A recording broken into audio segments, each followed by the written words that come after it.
13 দিনের পাখি, আজকে সাদা ফ্রেশ পানি দিলাম। এটা প্যারেন্টস পাখি, AD3 ব্যবহার করলাম। আমি আজকের যে মেডিসিনগুলো যেরকম 1 2 3 4 5 ধাপের পাখি রয়েছে, এটা কি দিলাম সেটা আমি জানাচ্ছি। একটু দ্রুত আসো। তারপরে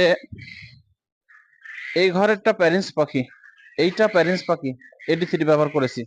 আলোর স্বল্পতা, আর এই যে এটা এটা এটা যেটা দেখতেছেন, এটা 13, এটা হচ্ছে 7 দিনের পাখি, এইটাকে আমাশার ডোজ করতেছি।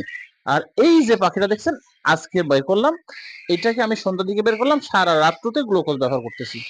এই ছিল 5 কোয়ালিটির আজকের পাখির সমাধান, অর্থাৎ 14 দিনের 13 থেকে 14 দিনের পাখিকে সাদা পানি ফ্রেশ পানি ব্যবহার করেছি। এক ঘরে প্যারেন্টস পাখিকে আমি AD3 ব্যবহার করেছি, আরেক ঘরে প্যারেন্টস পাখিকে AD3 ব্যবহার করেছি।